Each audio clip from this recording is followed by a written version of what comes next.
Assalamualaikum warahmatullahi wabarakatuh. Perkenalkan, nama saya Priani dengan NIM C0C023012. Di sini saya akan mempresentasikan hasil kerja saya, yaitu membuat PPT tentang penyusunan anggaran jangka panjang. Pengertian anggaran jangka panjang. Anggaran jangka panjang merupakan bagian dari program.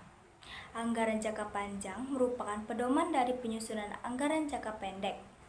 Anggaran jangka pendek merupakan rincian dari anggaran jangka panjang.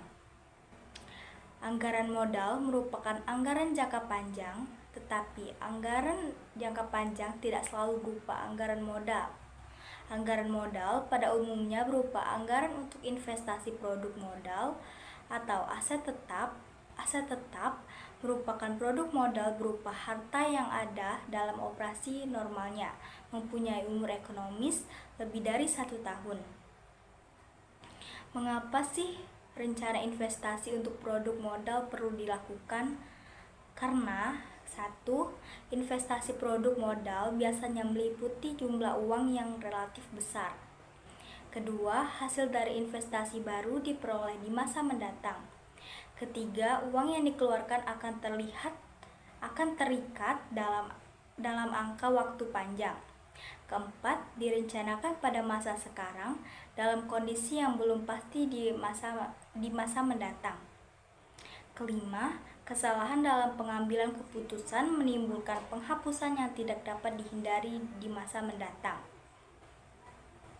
Faktor yang perlu diperhatikan dalam penilaian rencana investasi. 1. Arus kas. Kebanyakan metode penilaian usul investasi didasarkan pada arus kas dan bukan didasarkan pada laba yang dilaporkan dalam buku akunting. Kedua, nilai waktu dari utang. Nilai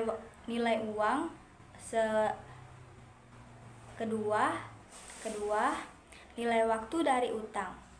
Nilai uang 10.000 sekarang tidak akan ada sama nilainya dengan 1 tahun yang akan datang. Ketiga, biaya modal. Biaya yang dikeluarkan untuk memiliki modal. Penyusunan anggaran jangka panjang. Data-data untuk anggaran jangka panjang yaitu 1. Penyusunan aset tetap menggunakan metode garis lurus. Kedua, kebijakan jualan dan belian. Ketiga, harga jual. Keempat, anggaran sediaan produk jadi akhir. Kelima, biaya bahan baku standar. Keenam, tarif upah standar tenaga kerja langsung. Ketujuh, sediaan bahan baku akhir. Kelapan, upah tenaga kerja langsung. Kesembilan, tambahan modal kerja. 10, tafsiran penghapusan piutang dan cadangan penghapusan piutang. 11, anggaran biaya overhead pabrik. Penyusunan anggaran operasional. 1. Anggaran jualan. Kedua, anggaran produk. Ketiga, anggaran biaya bahan baku.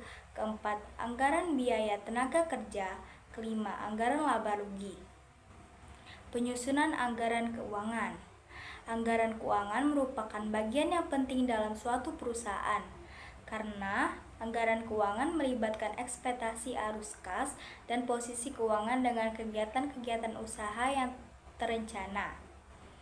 Dalam penyusunan anggaran keuangan harus dapat menyaksikan informasi yang jelas mengenai tujuan, sasaran, hasil, dan manfaat yang ingin dicapai. Untuk itu, di dalam proses penyusunannya diperlukan personil yang memahami berbagai informasi yang relevan dengan anggaran keuangan. Perhitungan arus kas masuk bersih. Dari aspek keuangan, sebelum menentukan layak atau tidak layaknya usulan investasi untuk disetujui atau ditolak terlebih dahulu, menghitung arus kas. Arus kas masuk bersih ada 2 metode, yaitu arus kas masuk bersih tanpa bunga bila usulan investasi dibiayai seluruhnya dengan modal sendiri. B.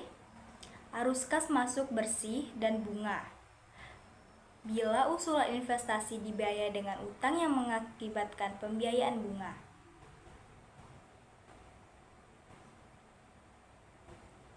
Sekian presentasi dari saya akhiri. Jika ada kesalahan kata, saya mohon maaf. Saya akhiri dengan wassalamualaikum warahmatullahi wabarakatuh.